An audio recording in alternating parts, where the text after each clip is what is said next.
Bueno, comenzamos con el profesor Aristóbulo Isturiz, vicepresidente ejecutivo de la República Bolivariana de Venezuela. Vamos directo a la dinámica del programa. Profesor, por cierto, un componente lúdico que caracteriza esta entrevista. Así es. Los docentes aplican ese mecanismo, ¿no? En el aula de clase. Sí, sí, cómo no, cómo no. Primera pregunta para Aristóbulo Isturiz. Usted obtuvo su título de maestro de educación primaria en 1965. Exactamente. Desde entonces ha sido dirigente del gremio magisterial, concejal, diputado, alcalde, constituyente, ministro de Educación, gobernador del estado de Anzoátegui y ahora vicepresidente ejecutivo. La política... Además de constituyente. Además de constituyente, está mencionado acá.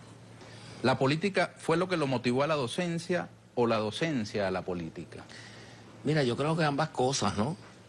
Ambas cosas porque yo admiraba mucho al maestro Luis Beltrán Prieto Figueroa. Soy de una familia de educadores, Ernesto. Mis padres educadores, mi madre educadora, luchadora, siempre seguidora del maestro Prieto. Y desde pequeño me acostumbré a ver en mi casa esa lucha, ¿no? De los educadores incorporados a la política. Y bueno, eso me motivó. Desde los primeros años en que entré al liceo, centro de estudiantes, de ahí para acá, bueno, pare usted de contar. ¿Y la educación puede ser apolítica? Mira, yo siempre digo que la educación no puede ser, el educador no puede ser apolítico. El maestro Prieto tenía un libro que llaman El maestro eunuco político, porque el maestro tiene que ser político. El maestro tiene que ser político, el maestro tiene que asumir lo público, que es asumir la política, la poli, lo que es de todo. Un maestro no puede ser apolítico. Lo que no puede es hacer proselitismo político en el aula, que son dos cosas totalmente distintas. Pregunta 3, según la secuencia escogida por usted. Del 1 al 20, ¿cuántos puntos le pondría, si le tocara evaluar hasta ahora, a la agenda económica bolivariana impulsada por el gobierno venezolano para enfrentar la emergencia? Yo le colocara 15 puntos, Ernesto. A ver, ¿por qué? Bueno, porque creo que ha generado una expectativa y tiene que materializar la expectativa. Está en pleno proceso. Nosotros, cuando el presidente Maduro convocó a la creación de un consejo económico, tenía exactamente una expectativa que fue superada con la participación de empresarios. A mi juicio, se superó. Y el presidente, en el marco de lo que se llama el Plan de la Patria, de acuerdo a las circunstancias económicas y políticas difíciles que vive el país, el presidente fue capaz de elaborar un plan económico. Un plan económico que contemplaba, primero, 3 premisas que son esenciales. Una, se agotó de manera definitiva el modelo económico rentista petrolero. Número 2, estamos en medio de una guerra económica, en una ofensiva contra nosotros, en una guerra económica. Y en el marco de eso, nosotros estamos obligados a construir un nuevo modelo económico productivo, pero que no puede ser cualquier modelo económico productivo. Tiene que ser un modelo económico productivo que nos permita a nosotros preservar los logros y las conquistas sociales de esta revolución y al mismo tiempo seguir profundizando esos logros. Ese es el reto que tenemos. Y en ese sentido el presidente lanzó 6 líneas que están en pleno desarrollo, que son, ¿cómo te digo?, que podrían ser transversales, ¿no?, para todo. La primera de ellas es que nos perforaron, nos destruyeron el modelo distributivo, el de la distribución de los alimentos. Nosotros estamos obligados a reestructurar de manera estructural todo, cambiarlo, transformarlo y construir un nuevo modelo de distribución, un nuevo modelo popular de distribución de alimentos. El pueblo que tiene que tener sus propios mecanismos para distribuir alimentos. Y ese mecanismo de distribución está en plena formación. Tiene como 3 elementos esenciales: recuperar las bodegas, los mercados a cielo abierto y lo que tiene que ser la distribución casa por casa para llegarle a los más pobres. De manera que con esos 3 elementos nosotros abordamos cualquier forma de distribución, pero el pueblo tiene que apropiarse de sus propias formas populares, mecanismos populares de distribución. Un segundo elemento, un nuevo sistema de captación, administración y distribución de divisas. El presidente ha planteado un dólar protegido para alimentación y medicamentos, ha planteado un dólar en 200 con otro valor flotante hasta donde se permita la flotación, y al mismo tiempo el presidente con esas medidas está facilitando, ¿verdad?, el que podamos nosotros reconstruir todo lo que es el sistema monetario. En tercer lugar, el presidente ha lanzado una revolución tributaria que nos permita que pague más el que tiene más. Y esa revolución tributaria permite facilitar, proteger a los más pobres. Hasta el que gana hasta 50.000 bolívares no paga impuestos. Es una medida. Un cuarto elemento es un sistema de protección a nuestro pueblo, que es fundamental. Un sistema que proteja el empleo en primer lugar y la calidad del empleo. Tú sabes que esta es una crisis que tiene unas características muy sui generis. Nosotros tenemos el 6% del desempleo. Hay países que son desarrollados y tienen el 15%, el 20% de desempleo. Nosotros tenemos una crisis donde el 10 millones de estudiantes están en las aulas de 30 millones de habitantes. Nosotros tenemos una crisis donde el 84% de nuestros adultos mayores son pensionados. Nosotros eso no lo podemos perder. Nosotros estamos en una crisis profunda, ¿verdad?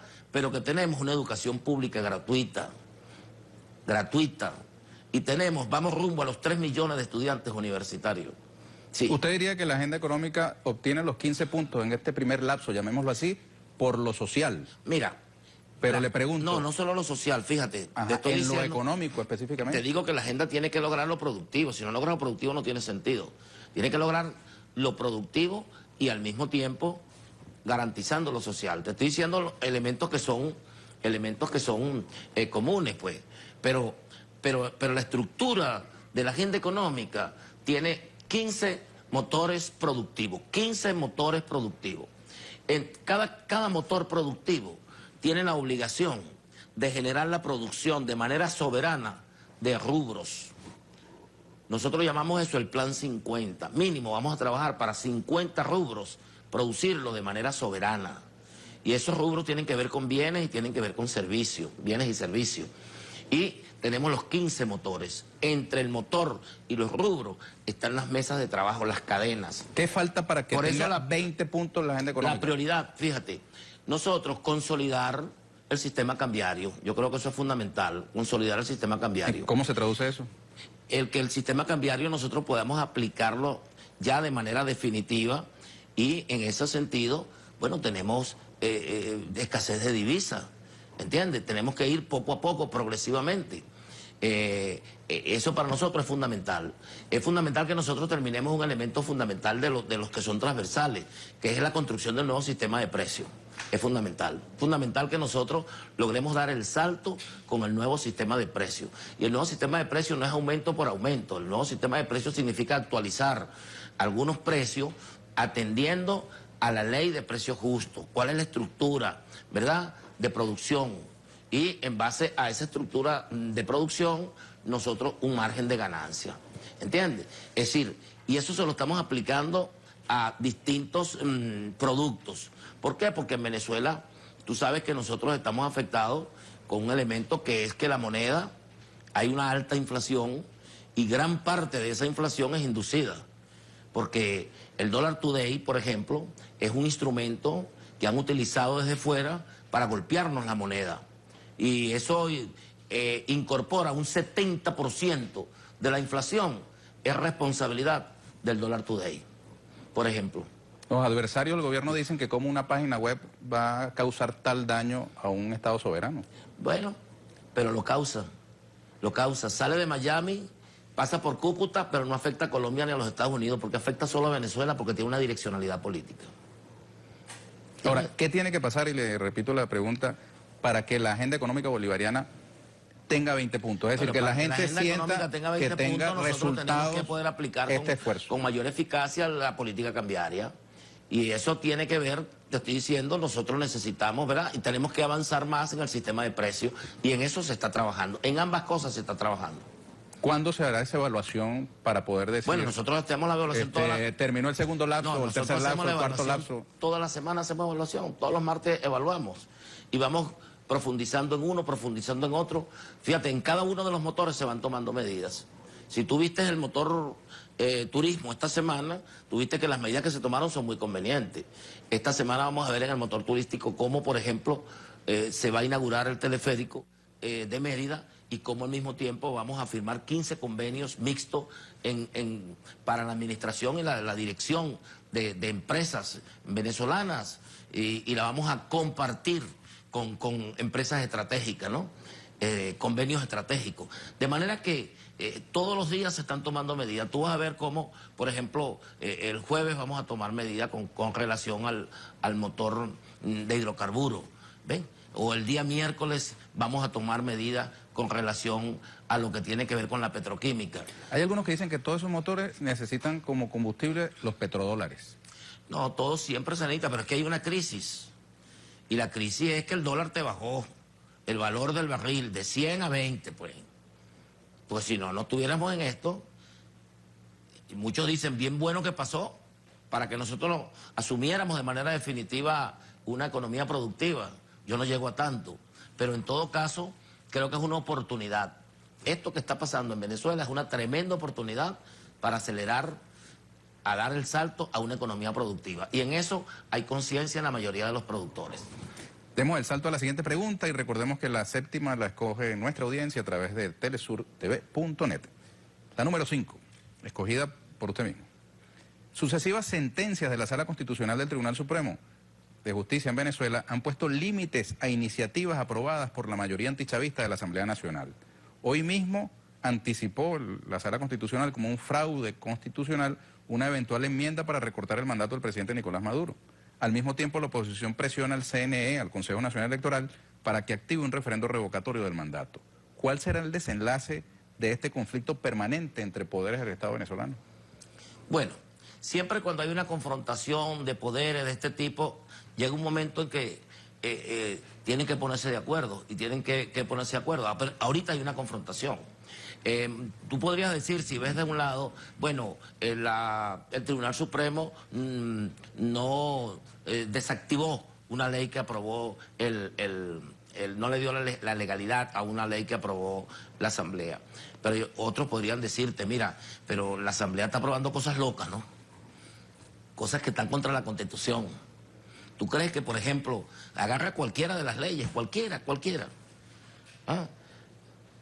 Aquí hay leyes que no pasan por ninguna parte. Aquí no puede, por ejemplo, la ley que tiene que ver con la vivienda, niega el derecho a la vivienda.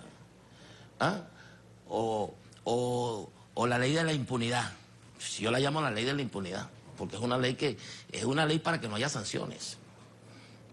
Eso, mira, cualquier persona sensata que te lea la ley sabe que es una ley que no se puede aplicar, no se puede aprobar. Entonces, hay gente interesada en que haya la confrontación de poderes con alguna intención, ¿no? Con alguna intención.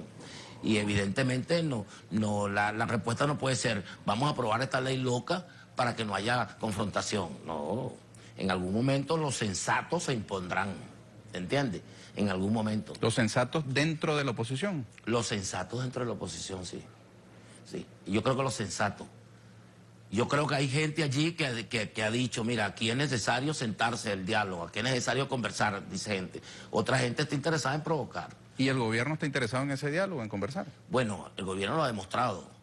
Yo estoy al frente de una comisión en este momento y hemos invitado a los compatriotas a formar parte de la comisión. Creo que eso me da autoridad moral para decir eso, ¿no? Factores de la oposición más bien están señalando que el gobierno está buscando. Yo creo que hay factores que están dispuestos a conversar. Yo creo que hay factores que están dispuestos a formar parte. Que haya una insurrección de parte de ellos. Yo creo que hay factores que están dispuestos a formar parte de la comisión y que hay factores que no.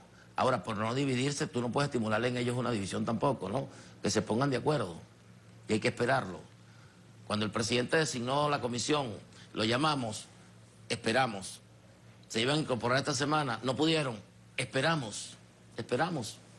Porque si tú quieres resolver un problema, tiene dos partes, hay que sentarse las dos partes. Y este país necesita paz, este país necesita estabilidad política.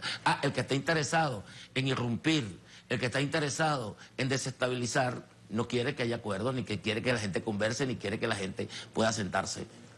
Porque aquí nadie va a ceder sus principios. Aquí nadie le está pidiendo a nadie, mira, sé de tus principios. No, yo puedo confrontar perfectamente mi visión de país, mi visión de sociedad contigo y podemos conversar, ¿no? Perfectamente, ¿no es así? Los jefes de la oposición dicen que el gobierno quiere una asamblea pintada en la pared, sin poderes para legislar, controlar. Hay gente que dice que la asamblea cree que tiene todos los poderes en ella y que los demás poderes no existen. Ellos se pusieron incluso un plazo de 6 meses para activar una asamblea que salida te del diga, el gobierno. presidente va a durar 6 meses. Y lo que piensa es puro en sacar al presidente. No hay otra idea que no sea sacar al presidente. Esa asamblea estará cumpliendo sus funciones. Eligieron a la asamblea para que tumbara al presidente Maduro. La asamblea fue electa para que diera un golpe de Estado. La asamblea fue electa para irrumpir contra la estabilidad del país. Yo creo que no. Yo creo que la asamblea no fue electa para eso. Nadie le está quitando su derecho a la asamblea. Lo que no puede es apropiarse de asumir como derecho actitudes que no le corresponden a la asamblea.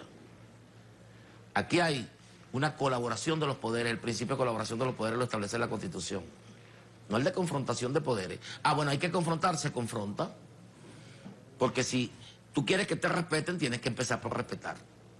La asamblea, como poder público, tiene que respetar a los otros poderes para que la respeten a la asamblea. Y eso es fundamental para todos los venezolanos. Ahora fíjese, el ministro de la Defensa ha denunciado un golpe de Estado en desarrollo. Bueno, no lo denunció el ministro lo que le faltó fue decir que fue Obama el que declaró el golpe. Porque fue el presidente Obama por primera vez, mira, terminando su periodo, por primera vez un presidente de los Estados Unidos dice de manera directa, hay que salir del presidente Maduro. ¿Tú crees que un presidente de un país le corresponde decir hay que salir del presidente de otro país? Un presidente electo igual que él, pero por su país. No le corresponde al presidente Obama decir qué presidente sale y qué presidente no sale. Él debe ocuparse de lo que pasa internamente en su país, los Estados Unidos. Pero a él no le corresponde decidir, ¿verdad? Y manipular a las oligarquías latinoamericanas para tratar de venir en su ofensiva imperialista antes de irse, tratar de cambiar la correlación de fuerzas en América Latina. ¿Sabes lo que está haciendo? O es que tú dirías, el problema es Maduro. Los que dicen que el problema es Maduro, bueno, ¿qué pasa con Dilma en Brasil? ¿Qué pasa con Lula? ¿Qué pasa con Cristina? Los ataques a Evo y los ataques a Correa. Y los ataques a Maduro. Porque Chávez logró un cambio en la correlación de fuerzas de América Latina junto a otros líderes. Presidente Kirchner, hay que recordarlo. Presidente Lula. Esa fue una generación de líderes de América Latina que logró un cambio en América Latina. Bueno, hay que acabar con ese cambio. Tiene que acabar con los líderes. Es vulgar lo que se está haciendo con la presidenta Dilma. Grosero lo que se está haciendo con la presidenta Dilma. Vamos a volver sobre ese tema. Que el presidente Obama diga que hay que salir del presidente Maduro. Vamos a volver sobre ese tema, vicepresidente, pero tenemos aquí la siguiente pregunta. El secretario general de la OEA no oculta su deseo de activar la Carta Democrática contra Venezuela. ¿Qué tan lejos y qué tan cerca estamos de una intervención extranjera? Bueno, yo creo que es un abusador. Porque la carta le toca activar a los estados, no a las personas que presiden la OEA. Creo que una falta de respeto, güey. Pero fíjese que la oposición en no Libia... merece ser presidente de la OEA. Para mí ya no lo es. Almagro. Claro que no lo es. No merece serlo. Es un abusador. Fíjese sesgado, irrespetuoso. La oposición... Ha respetado la voluntad popular de un pueblo. Este presidente lo eligió el pueblo. No es nadie él para decir que hay que aplicar la carta, porque no es ningún estado. La carta la aplican los estados. La antigua oposición libia al gobierno de Gaddafi en su país invocó el derecho de proteger para buscar la intervención extranjera. Y lo lograron. Ese derecho de proteger le sirvió a las potencias que invadieron y destruyeron. Claro, lograron que el país más desarrollado ¿Usted no cree que puede haber una repetición en el caso venezolano de ese infierno que se ha vivido? Lograron que el país más desarrollado de África sea lo que es hoy. Se repartieron las reservas internacionales de Libia y el petróleo. ¿Qué es lo que buscan? La voracidad imperialista con la complicidad de las oligarquías de los países. Son los que hacen estos desastres, como si fueran dueños del mundo. Dejen que cada pueblo por el principio de autodeterminación, decida sus cosas. ¿O es que no es mayor de edad aquí la oposición venezolana para confrontar con nosotros, los que no pensamos como ellos, de manera democrática? Y ganar elecciones o perderlas. Ahorita la ganaron, se les respetó. Es decir que Venezuela no se puede porque en Venezuela los poderes públicos, no. El mismo Consejo Electoral que eligió a Maduro y reconoció el triunfo de Maduro fue el mismo Consejo Electoral que le dio el triunfo y lo reconoció de los diputados en la Asamblea Nacional. Pregunta 8, vicepresidente. ¿O es mentira eso? No es mentira. Veamos su respuesta a la siguiente pregunta. El grupo de empresas Polar, propiedad del multimillonario Lorenzo Mendoza, ha sido acusado de desabastecer deliberadamente el mercado venezolano de alimentos por parte de las autoridades. Ha sido acusado por parte de las autoridades. Ellos, la empresa, culpa más bien al gobierno por no darle los dólares para importar maíz e insumos. Ahora han anunciado la paralización de sus plantas de cerveza con el mismo argumento con respecto a la cebada y sus insumos. ¿Qué sucederá con la Polar? Mira, con la situación que tiene Venezuela, todos los que tienen dólares deberían romper el cochinito. A ver, explíquese mejor. Bueno, hay mucha gente aquí, empresarios que tienen dólares fuera y lo están trayendo para producir. No puede ser que el que tenga más dólares, uno de los que tiene más dólares afuera, diga que no produce porque el gobierno no le da los dólares. Cuando hay empresarios que tienen menos dólares que él y están poniendo dólares para avanzar en la situación del país. O sea que para no paralizar la producción de cerveza, para no, digamos, alterar la producción de maíz, el gobierno tiene una... Mendoza tendría que traerse sus dólares que tienen en el exterior. Bueno, yo no digo que Mendoza, yo digo que todo el que tenga dólares fuera del país debería traerlos para producirlos aquí, para ponerlos a producir aquí, si así se quiere el país, pues, para ayudar al país a salir de este momento. Pero esa no es la lógica capitalista, ¿no? El capital no tiene patria. Está bien, pero eso no es la lógica capitalista. Pero ¿quién te ha dicho a ti que tiene que ser a través de la lógica capitalista que se encuentra? Aquí hay una situación, ¿verdad? El dólar, el petróleo bajó su precio de $100 a $20 el barril. Bajamos 80% de las divisas, el país dejó de percibirlo. Entonces tenemos que hacer un esfuerzo todos. Y a ese esfuerzo es que estamos llamando por la patria, a unir esfuerzos. Ah, bueno, si algunos quieren utilizar la cosa para profundizar la crisis y utilizarla como un mecanismo político y decir, no, yo no voy a ayudar, yo voy a profundizar la crisis para que se vayan. Bueno, tiene pleno derecho a actuar y el gobierno tiene pleno derecho a actuar también. ¿Entiendes? Pero en un momento como esto, lo que sale es que todos aquellos compatriotas, empresarios de buena fe que anden en esta patria, ¿verdad?, unan esfuerzos para salir adelante. Eso es lo que está planteado en este país. Siguiente pregunta. Recordemos que la séptima la elige nuestra audiencia a través de la página web y de las redes sociales. ¿Cuánto del fenómeno del Niño y cuánto de imprevisión hay detrás de los cortes programados de energía eléctrica en Venezuela?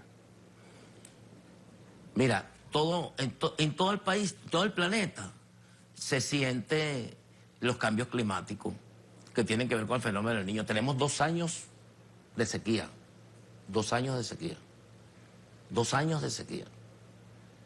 Incluso en esos 2 años se ha hecho maravillas para mantenerse. Aquí se ha hecho una gran inversión en energía eléctrica, una gran inversión. Ahora le insisto, ¿cuánto de ese fenómeno y cuánto yo no tengo un estudio como para decirte cuánto hay de falta de inversión y cuánto hay, pero te he dicho que aquí ha habido una inversión importantísima en materia de electricidad por parte de los gobiernos revolucionarios. Mira, yo estaba en un estado como Anzoátegui y allí la producción de energía, 3, 4, 5 plantas nuevas, ¿entiendes? Aquí ha habido una inversión. Ahora, que el fenómeno del Niño... Oye, negar el fenómeno del Niño por razones políticas, a mí me parece absurdo, ¿no? Porque todos los gobiernos en todos los países del mundo están reconociendo los cambios climáticos y el impacto que tiene el cambio climático sobre la situación de los países, ¿no? Vamos, vicepresidente, con la séptima pregunta, ya escogida por nuestras usuarias y usuarios a través de la internet. Veamos. La séptima pregunta es la número 4. Usted fue ministro de Hugo Chávez y ahora vicepresidente de Nicolás Maduro. ¿En qué se parecen y en qué se diferencian ambos jefes? Yo creo que, mira, el presidente Maduro sigue fielmente el legado del presidente Chávez. Lo sigue fielmente. Yo creo que cuando el presidente Chávez, aquel 8 de diciembre, nos dijo a todos que había decidido que Nicolás Maduro asumiera la presidencia y que votáramos por él y que lo hiciésemos presidente, no se equivocó. Creo que el presidente Maduro es fiel seguidor y defensor del legado del presidente Chávez. Usted sabe que en Puerto Rico hay un programa que se llama Si no lo digo, reviento.